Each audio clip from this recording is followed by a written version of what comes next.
Okay, so I'm going to be doing a VOD review for RustedSoup on a Wrecking Ball. Diamond 2 Wrecking Ball, and it says you want, apologies, I'm reading it as I go. You say you only want to play Wrecking Ball, that's okay. Obviously, some games, if you OTP a character, obviously I don't have a problem with that. That's what I did, especially like when I first started playing the game. Ultimately, you're playing the game for yourself and not other people. So like, how you play the game is completely up to you, right? So, character choice, especially like when you're not particularly high. I know Diamond 2 is pretty high now. Um, but it's not super high. It's generally speaking not the reason you're losing games. I don't think it's why you lost this game. Yeah, so just something to keep in mind, right? And secondly, it said your cast slash widow said they're a champion Smurf. Because champion players are so rare, like probably like less than 30. It depends on the role, but probably less than 30 players on each role. Depends on the season too, or champion, right? I was interested and like watched them for like a minute maybe. I don't think they're champion myself. They're making some like really egregious mistakes that I was able to gauge within like a minute of watching them, right? Yeah, so I don't believe it. So you have to take people's especially in game, take their whatever harassment or whatever you want to call it, criticism with a grain of salt sometimes. Um, right? They're probably just kind of fuming for no reason. They could be, like I said, I only watched a minute, but yeah, kind of beside the point. This obviously is mostly focused on you. I went ahead and basically watched the entire VOD review, and I think right now your primary problems are your target priority. Um, you're wasting way too much time shooting not the supports, right? If in these ranks, people are just gonna like pocket who you're shooting, you'll never be able to kill them. So you have to divert attentions away from the front line so your team can walk forward, right? If you constantly are shooting one support, the other one's going to be forced to tank the supports so they don't die, which gives your team an opening to push through choke points, right? You're finding yourself shooting DPS and the tank way too much, right? Ball is kind of like Winston, where it's not necessarily always wrong to be shooting the tank. Um, or DPS. Winston can get away with that a bit more because he's the bubble, right, and can like block LOS from supports more consistently. But like, yeah, you just don't have the consistent enough DPS to like consistently like kill these players, right? You can hit like a good boop off the map or like a boop into your team, which can give your team an intro pick. But generally speaking, if you just constantly harass like at least one of the supports, the other one's gonna be forced to hard focus them or hard pocket them so they don't die, right? And that alleviates at least some of the heal pressure on the front line for your team so they can actually like kill people themselves, right? Secondly, your uptime is too low. Um, Part of it's because you're shooting the wrong person and it's getting too low on HP, right? And part of it's because you sometimes get on this angle and you just don't shoot, right? You just keep rolling around. When you're in an angle different from your team, just start shooting, right? Just start pestering the back line. You can roll through them, right? Doesn't really matter. You don't necessarily need to shoot all the time. You can roll through them, for example, like I just said. But you just have to do something, right? You're just kind of wasting too much time doing nothing when Ball is like a really high uptime tank, right? He's like probably the hardest tank in the entire game to kill. At face value, right? Like if they like 5-man counter swap you, maybe that's not the case. This game, that's not the case, right? It's something to keep in mind. You're like really hard to kill if you play the megas and play like corners correctly, right? Or play positioning correctly. Thirdly, I think you could position slightly better, um, and maybe slightly is an understatement, but I'll go through this in the replay, right? You want to be engaging the team like behind them, like the vast majority of the time, are at an angle where they're forcing to split their attention from the front line, right? You're constantly like in the middle of their team when really what you want to be doing is having your team on one side of the enemy team, the entire enemy team in the middle, and then you can be on the other side, right? You're constantly in the middle, which means you take a lot of unnecessary damage and attention, and you just can't kill anyone because everyone can look at you all at the same time. So, yeah. With that said, I'll get into the actual play. To preface this, I'm not really a ball player, right? So I don't know all the techs, but I don't think techs are necessary to like climb up a good position. Right? So something to keep in mind. You're right, maybe you're scouting for a Widow or something, seeing if the Widow is playing high ground. This is okay, right? You know, it's a little slow. It's kind of contingent on them having a Widow, or maybe an Ashe, because that's the only player that would be like up here, for example, or maybe rolling out here. That's pretty much it. But it's okay. It's like not the end of the world. Here, right? Like you see, this Fire is all alone, but look how good of a position for you this Ana's in, right? Like if you just slam this Ana, and the whatever Brig isn't paying attention, you just slam her, and you can, in principle, just like headshot her all the way down. Either force out all of her cooldowns, and you're not gonna die, right? Because you can just roll away. They can't really chase you too easily, or just kill her, right? If she's like not paying attention, right? So there's something to keep in mind here, right? And you choose to engage on the Pharah, and this is what I mean, right? Positional wise, you're literally in the middle of their entire team, where everyone can see you except for the tank, obviously. And like, yeah, you're distracting their entire team, but you're pretty much like quadruple, or you know, maybe doubling, because you know here, if you targeted the Ana, you'd have the Sojourn shooting you too, as well as the Ana, but the Pharah is like way too inconsistent at that range, right? And you just roll away from her fairly easily.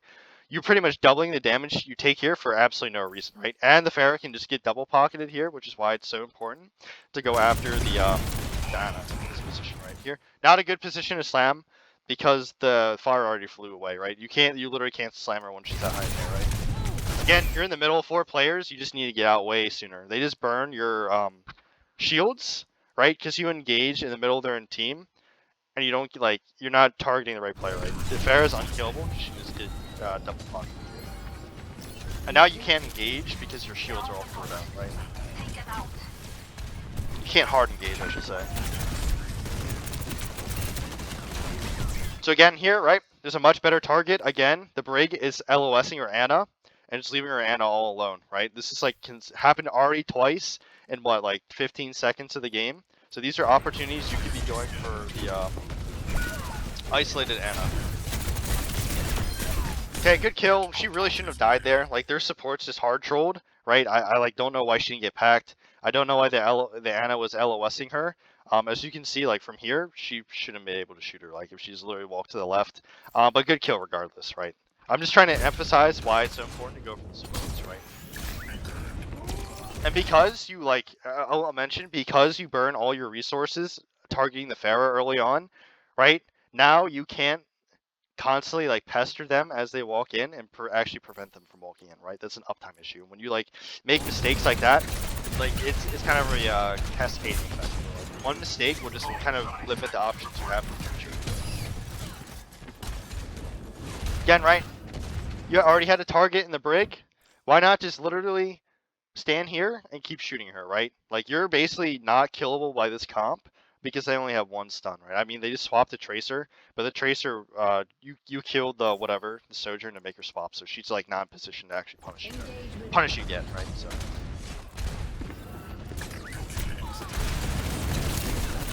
This is slightly better because she's like flying high, making herself hard to hit by the Ana, right? Because she's like, the angle's awkward, right?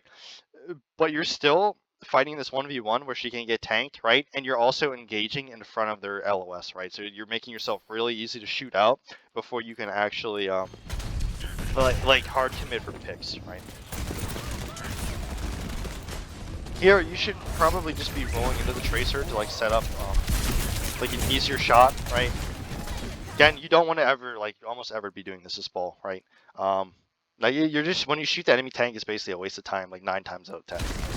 Here, this is the position where you'd be definitely chasing this Tracer. A little bit of messed up mechanics here, it happens sometimes, right? I say you can chase the Tracer because she doesn't have a recall there. And she's way out of LOS of her supports, so. Again, when you engage from the front, right, it's really easy to get spammed with cooldowns and you just get whip shotted away and your entire engage is pretty much done, right? I think fundamentally you're doing the right thing here, right? Contesting 3 of them. I don't think you necessarily need to leave there, right? See, even when you're shooting their tank, literally you just do no damage, right? Even though he's completely alone. You know, if you're a little closer and your mechanics are a bit better, maybe you could have died. But you see, like, yeah, he just gets out anyways. What you should be doing there is just setting up, punish people that over-aggress, right? Like, I don't know if you saw it. Their Ana was, like, in a terrible position. She was literally right here, and if you, like, came off to the side, and, for example, booped her in here, like, what's she gonna do? She, like, literally from here, gets all the way booped into here, and you can literally just stand here so she can't leave, and you just get the intro pick for your team, right? Just wasting time looking at the tank is just, like, the vast majority of the time a complete waste of time. Again, you know, waste of time. You saw the tracer, right? Shoot the tracer. Like, yeah, you helped kill the hazard, right? Because you did some damage to him. But, like, your backline's really scary for him, right? If you deny any support or, like, any help from him, right? Ana's Zen is just, like, you know, it's like gonna one-shot him because he doesn't have, like, a shield or anything. So, like, your job is to make sure he can't get any help, right? And help doesn't necessarily mean, like, heals. It means, like, denying the tracer sometimes, too. Again, right? Kind of a waste of time to look for this fire, right? Go for someone else.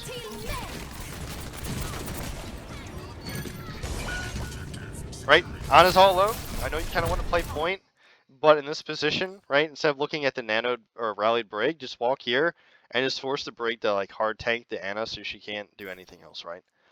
If she wants to push your team, like, she's just gonna let her Brig die, right? You have to force these decisions from the team. Yep. Okay. Nice. Obviously, you end up doing it there. It works out well. Their Brig just jumps off the map, I guess. Yep, it's okay to set up. Right, don't even bother engaging on the tank. I only say that because I know you're about to. Like, this is a waste of time. Pretty much every single tank just trades better, damage-wise, to you than you do to them, right? Especially because you're in their LOS with the entire team, so he can get double pocketed in this position because his entire team literally just respawn, right? And your team can't help you, so, like, he's in no danger of dying, but you're in danger of getting, like, all your cooldowns forced out, so you can't, like, sustain. This would be a position where you could actually help your team kill the Pharah, because she's overextended without support LOS on her, right? She dies anyways, so. But it's not really because you're distracting the tank. I mean, that's part of it. It's more so because she's just way overextended without the support.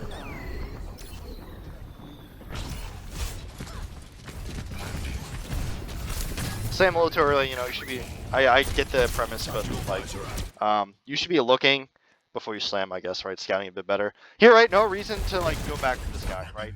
He's jumping in the middle for your teammates that already have angles, right? And he's down a Pharah. Like, this guy's making a mistake. I guess the Pharah just respawned, just came back.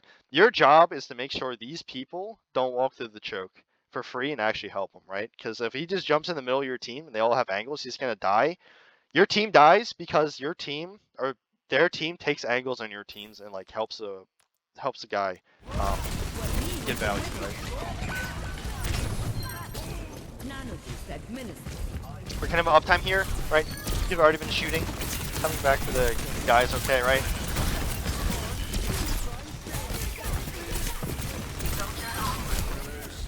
See, like, you don't necessarily solo kill the supports, but because you're literally occupying both, I mean, you have your cast's help too, but because you're occupying both the support's attention, the rest of their team has literally no help, and you have the tankiness to just live the entire time, right? Obviously, you cut it a little close, right? Aim could have been a little bit better, right? But it still works out, right? Just because you fundamentally do the right thing. And it's okay to back up if you're, like, killable, right? Just don't die. Here again, right? You're engaging when they can see you. No reason to do this, right? Again, the Pharah can get pocketed, and you're just kind of wasting all your HP for a character that's not killable. So here, right, you force out Barrage, just to literally run away, right? Don't even stop to shoot the guy, the hazard. Your pathing is a little bit bad here because, like, you can see now, they can all see you if you go this way. If you literally just, like, roll through here, right, it should be a lot safer, right? Just rolling in the open is a little suspect.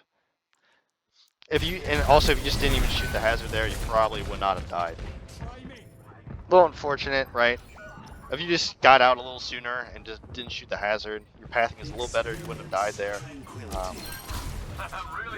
But the primary issue is just engaging with the Pharah for kind of no reason when she gets to you, right? She's not going to die in a position, the entire team's there. I'll say, obviously, you ended the game without using your ult, right? But in that, I don't feel like you really needed ult in any of those fights, except the last one where you just kind of died really early for no reason. So, skipping forward a little here, right?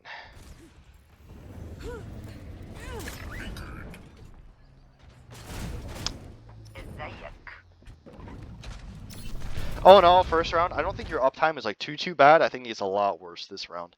You go for the point too much instead of like helping your team walk in by denying angles. This is fine, you know, shooting the tracer because you saw she was weak. I will say, because you go to the point early for no reason, right? You just kind of let the enemy team run into your team, right? What you should be doing is looking to deny like the high ground or like low ground where they usually roll out to, so they don't just run into your team. Like this is a problem when you have low uptime on ball. On these like brawl maps, you know, brawlier maps where they can just run in for free, they're gonna do that, right?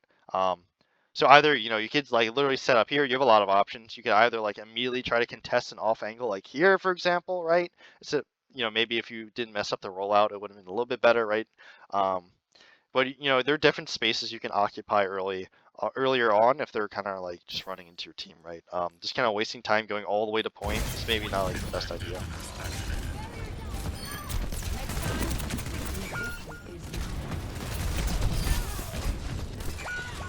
Here, right, your entire team's dead. I'll be very wary because Anna has sleep, yeah.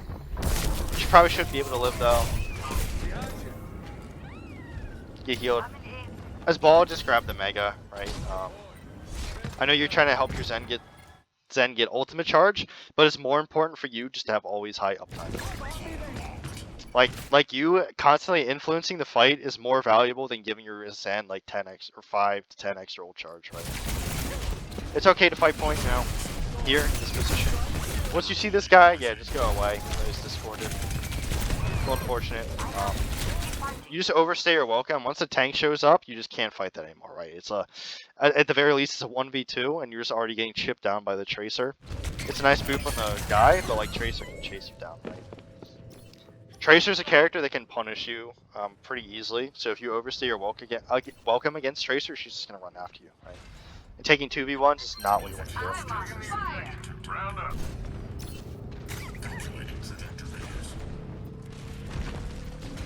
You're right. No real reason to go to point.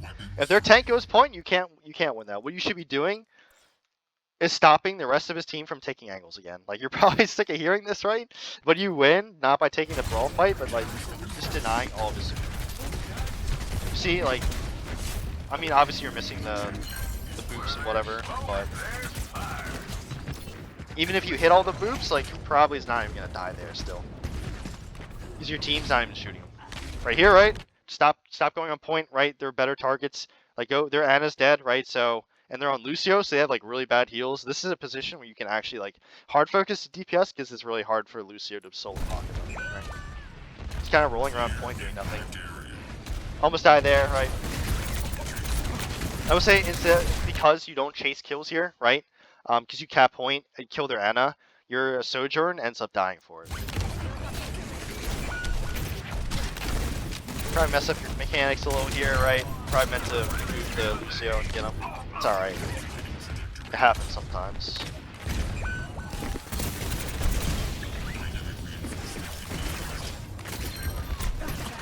Booping this guy in is pretty good. Right? Nice. Good. Yeah, no real reason to run away here. I'll say again, the Anna is the easier target, right? She has no mobility. And look how bad her positioning is right now. She's like completely unaware of everything, right? Like or you can even I don't know what that is. She's dead. Okay, whatever. But she's just a much better target than the Pharah that can just permanently run away from you, right? You already have point capped. Like, this is not doing anything. So, like, losing all your HP because they have 2 angles on you, right?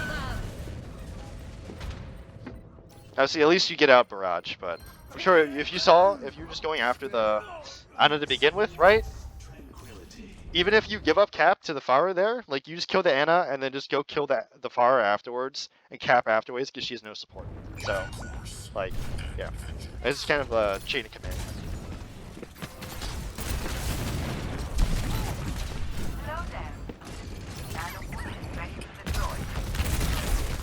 say you have the ultimate, right? Something you can work on, right? If you have your ultimate, generally you want to use it as soon as possible. On their comp, right? Their Ana's a really good target. She has no movement.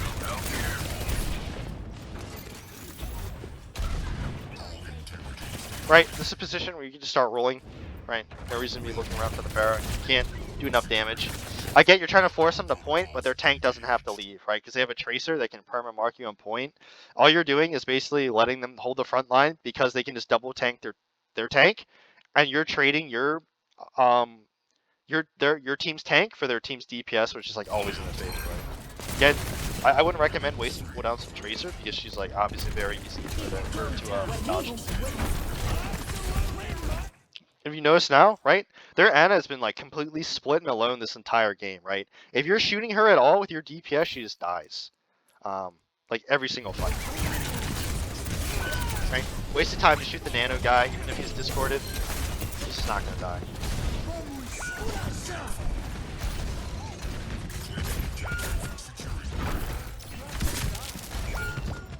Obviously, I think you know what I'm gonna say. It's okay just to kind of chill here because your entire team's dead. Okay. Not that big a roll. Probably shouldn't have stopped walking there, but that's okay. I'd be careful doing this because you don't know where the Ana's in. If you get slept, there's a very real chance of dying. Just roll back to your position. But since you got the pack, you could have kept staying behind and looked for the Ana, right? And just solo minefield at this point. Because Ball, you're not gonna win these fights on point. One, you're already low on HP, and two, when they're already like set up everywhere, right? Your team can't help you because there are teams like denying not all your team's angles, but denying a lot of your team's angles, right? And making it impossible for your team to help you. You just have to get picks in these positions or force them to give up on space because you're harassing their supports, right? See, this is kind of the problem with like staying point against Tracer. Okay, so I'll reiterate, right? I think right now, big problem is your target priority, right? You just have to be going after these supports way more than you are now. I'm sure I showed you like many instances where their support, especially their Ana, was completely isolated and killable, like multiple times a fight even, right? You break through choke points as Ball by like harassing supports and diverting attention away from the front line so your team can actually bully people away and actually walk in and help you, right? It's a little more complicated than that, right? But at this point, that's really all you have to worry about. Secondly, right, your uptime's kind of low, especially in the second map, right? You're wasting too much time fighting like people, or like literally fighting no one and just like going point when your team's engaged in a fight and you need to like actually show presence and constantly be fighting, and drawing out resources from another team. Like I said, Ball is a very high uptime tank, or at least has a potential to be pretty high uptime, right? Just because he's so hard to kill and he has like a lot of mobility, right? So yeah. And thirdly, right, I think your positioning needs a little more work, right? Especially on map 1, when the map's a little more open, right? You're finding yourself in between the enemy team members too often instead of like sandwiching the enemy team between you and your team, right? That's kind of ideally what you want to do. It's not going to look the same every time, but you just don't want to be positioning yourself where you can get shot by the entire enemy team. Okay, I hope this helps.